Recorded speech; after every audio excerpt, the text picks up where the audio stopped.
Հիմա մենք դիվանագիտական խողովակով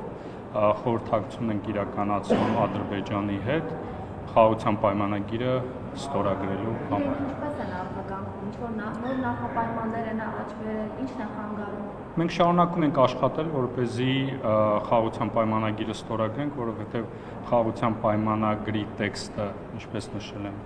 այլևս վերջնականացված է եւ միակ անհրաժեշտությունը ստորագրելն է։ Ինչն է խոչընդոտում, որ չեն Իրենք գիտեք, որ հրապարակային ներկայացնում են իրենց մոտեցումները եւ մենք էլ ունենք մեր մոտեցումները այդ հարցերի շուրջ։ Մենք պարբերաբար խոսում ենք դրանց մասին, կլինի Մինսկի խմբի լուծարման մասին, գիտեք, որ մենք պատրաստակամություն ենք հայտնել խաղաղության պայմանագրի ստորագրման միևնույն օրը ստորագրել նաեւ Մինսկի խմբի լուծարման դիմումը, ինչպես նաև սահմանադրության մասով գիտեք Հայաստանի Հանրապետության դիրքորոշումը։ Կրակում են ադրբեջանցիները, ինչ դուք խոսում եք խաղաղության մասին, մայիսի 29-ին ժամը 1-ից 1:15-ի հատվածում կրակ են մնացել Խոզնավար բնակավայրությամբ, ինչ հետևանքով վնասվել է բնակելի տուն։ Սա է ձեր խաղաղության իրակարգը։ Ադրբեջանը ձեր խաղաղության թեզերին կրակոցները պատասխանում։ Անկեղծ ասած, ինչի մասին խոսում եք, ես դեռ տեղյակ չեմ, մանրամասների մասին տեղյակ չեմ, առավոտվանը դեռևս առիթ չեմ ունեցել ծանոթանալու, բայց կրակոցների վերաբերյալ ՄՆ-ն հայտարարություն է տարածել եւ այդ մասով հավելյալ որևէ մեկնաբանություն չունեմ։ Չէ, ասում եմ հայտարարության մասում մեկնաբանություն չունեմ, Պաշտպանության նախարարությունը հայտարարություն է տարածել։ Վիճակի մասին, հա, խոսենք, դուք խոսում եք նկատում եք իշխանությունը խաղաղության մասին, բայց ամեն անգամ խաղաղության արված հայտարարությունների պատասխան Ադրբեջանը կրակոցներով է պատասխանում, սա ինչպես եք մեկնաբանում, Սահմանային միջադեպերի հետաքննության մասով էլ գիտեք, որ մենք Ադրբեջանին առաջարկել ենք, որպեսզի սահմանային միջադեպերի հետաքննության մեխանիզմ ստեղծենք, հետաքննենք տեղի ունեցող միջադեպերը։ Հայկական կողմը ինչ-որ ձեր պատասխանում է, թե մենք պարզապես այդ կրակոցները վերցնողներն ենք եւ վերջ։ Հայկական կողմը, ինչպես նշեցի, եւ հրապարակային դրա մասին հայտարարելը արձագանք է եւ նաեւ սահմանային միջադեպերի հետաքննության մեխանիզմ ենք առաջարկել։ Բայց Ադրբեջանը չի ընդունում այդ առաջարկությունը։ Մենք շարունակում ենք Ադրբեջանի հետ քննարկել, որպեսզի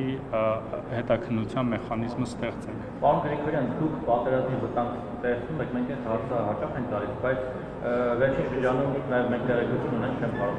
մանրամասնել ինչպես, որ ռուսական վարչապետի իշխանության կողմից տեքստով հասկացել Հայաստանի իշխանություններին, որ պատրաստվեք պատերազմից, որովհետև պատերազմը անխուսափելի է։ Եթե Հայաստանը այս քաղաքականությունը շարունակի, ինչ-որ քաղաքականություն, այսինքն Հայաստան-Ռուսաստան հարաբերություններն է պատճառը պատերազմը լինելու, հա, ճիշտ եմ հասկանում ձեր հարցի բնույթը։ Այսինքն Հայաստան-Ռուսաստան հարաբերությունները պատճառը հանդիսանալու պատերազմի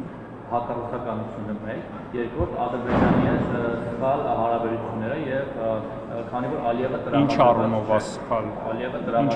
է սխալ եւ նայեք ասում եք ինֆորմացիա ունեք, ես չեմ լսել այդպիսի ինֆորմացիայի մասին,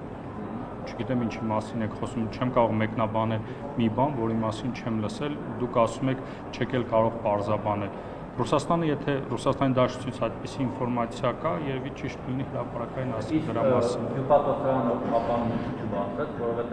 Լավրովի այցի ժամանակ ենթադրվում է, որ պետք է նաև Ռուսաստանի հյուպատոսություն բացվի կապանում, բայց այդպիսի բան չէր ենթադրվում։ Այդպիսի հայտարարվելա, որ հայտարարվելա, որ բացվելու է, այդպիսի հայտարարություն չի եղել, որ բացվելու է։ Ինչպես չի եղել, նախարարի տեղականում մակարդակում է եղել, որ ասվել է, որ Սերգեյ Լավրովի այցին բացվելու է, չէ, այդպիսի բան չի ասել, ամենայն հավանականությամբ ասվել է քննարկվելու է։ Եվ քննարկվել է դա։ Ընդամենը մի քանի օր անց հայտարարվեց, որ Ֆրանսիան է հյուպատոսություն բացելու գորի։ որովհետև Ֆրանսիայի հետ այդպիսի պայմանավորվածություն է ձեռք բերել։ Իրանի հետ էլ այդպիսի պայմանավորվածություն ձեռք բերել, ինչպես նշվել է,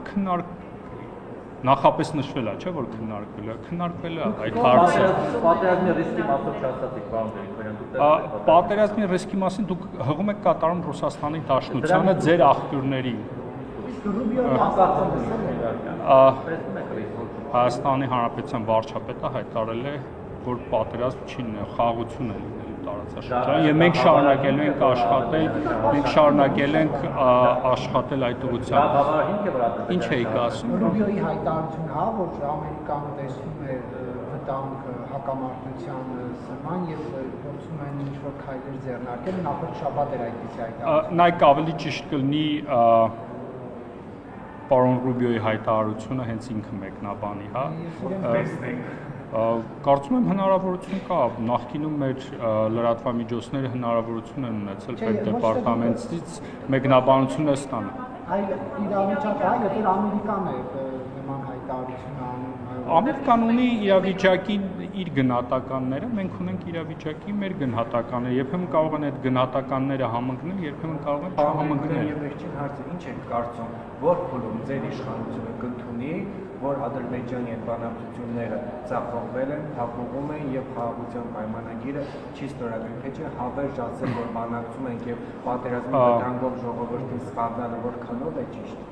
Ինչը, բայց այդ ձեր հարցի իմաստը չհասկացա, ինչ է նշանակում, երբեք դուք ընդունել։ Ինչ է նշանակում, երբեք մենք մեր խաղաղության օրակարգով չենք խաբել։ Մենք մեր խաղաղության օրակարգով չենք խաբել։ Դուք խաղաղություն ասելով ինչ եք հասկանում, ինչ եք ուզում որ լինի։ Նայեք, միջադեպ եղել է, միջադեպի մասով մենք շարունակում ենք աշխատել, կշարունակենք աշխատել Ադրբեջանի հետ, բայց նաև ես ուզում եմ նշել, օրինակ, սահմանազատման գործընթացը։ Հիմա եթե միայն այդ կետի մասով եք նայում իրադարձությանը, նայեք սահմանազատման գործընթացին։ Սահմանազատման արդյունքում հիմա մենք ունենք 12.7 կիլոմետր սահմանազատված հատված, եւ նաեւ հավելյալ նաեւ սահմանային գիծ, որտեղ երկու կողմում էլ գտնվում են սահմանապահ զորքերը եւ վերջին 5 տարվա ընթացքում որևէ միջադեպ չի եղել, կներեք, մեկ միջադեպ է եղել այն հատվածում, որտեղ սահմանապահ զորքերն են կանգնած, եւ մենք շարունակում ենք Ադրբեջանի հետ աշխատել, որպեսզի սահմանազատումը շարունակենք եւ հավելյալ այդպիսի սահմանազատված հատվածներ ունենանք, հավելյալ սահմանապահ զորքերի տեղակայում ունենանք, որպեսզի կայունություն ունենա։ Այսինքն նայեք, կարող ենք նայել խաղաղությանը որպես իրադարձություն եւ մտածենք, որ այս մի կետն է լինելու, որից հետո խաղաղություն է լինելու։ Կարող ենք մտածել խաղաղությունը որպես գործընթաց, խաղաղության կառուցում։ Ես կարծում եմ խաղաղության կառուցման գործընթացի տրամաբանության մեջ մենք առաջընթաց ենք ունեցել։ Իհարկե մեր բոլոր խնդիրները չենք լուծել, մենք չենք կարող ասել, որ ամբողջովին խաղաղության օրակարգը իրագործված է, բայց համոզված կարող եմ ասել, որ մենք այս հարցում ունեցել ենք արդյունքներ, արդյունքներից մեկը նշվածն է եւ նաեւ ընդհանուր առմամբ այն միջավայրն է, որը տարածաշրջանում գոյություն ունի։ Կարծում եք մեկ ուղղությամբ եք նկատի ունենալու Սյունիքի հատվածում, Խոզնավարի։ Սյունիքի հատվածում չէ, իրադարձության ուղղությամբ չէ։ Բայց նաեւ նշեցիք հենց սահմանազատված հատվածների վերաբերյալ, հենց հարցությանն է վերաբերյալ, որ եթե սահմանազատված է հատվածը, ապա պետք է ջանքեր գործադրել, որ մյուս հատվածներում էլ տեղ ունենան։ Հենց դա էլ փորձ է, հենց այդ կանգնած չի։ Որովհետեւ կոնկրետ այո սահմանազատված հատվածներից վերակոսներ չկան, բայց ներքին Կարմիր աղբյուր, Մովսես գյուղերում եւս վերակոսների ձայներ լսվում են։ Կանգնած չի սահմանազատման գործընթացը, փոխվարչապետերի մակարդակով աշխատանքային խմբերը եւ Հայաստանում եւ Ադրբեջանում միմյանց հետ կապի մեջ են եւ շարունակում են աշխատել, որպեսզի առաջ ընթանանք։ Վերջին պայմանավորվածությունը այն է, որ Հայաստան, Վրաստան, Ադրբեջան սահմանակետից մի քիչ այլ ներքև շարունակվելու է սահմանազատումը եւ փորձում են բանակցությունների միջոցով հասնեն լուծումների, որպեսզի շարունակվի սահմանազատման գործընթացը։ Այսինքն այդ ուղղությամբ մեծ ջանքեր է գործադրում, որպեսզի մենք առաջ ընթանանք։ Շնորհակալություն։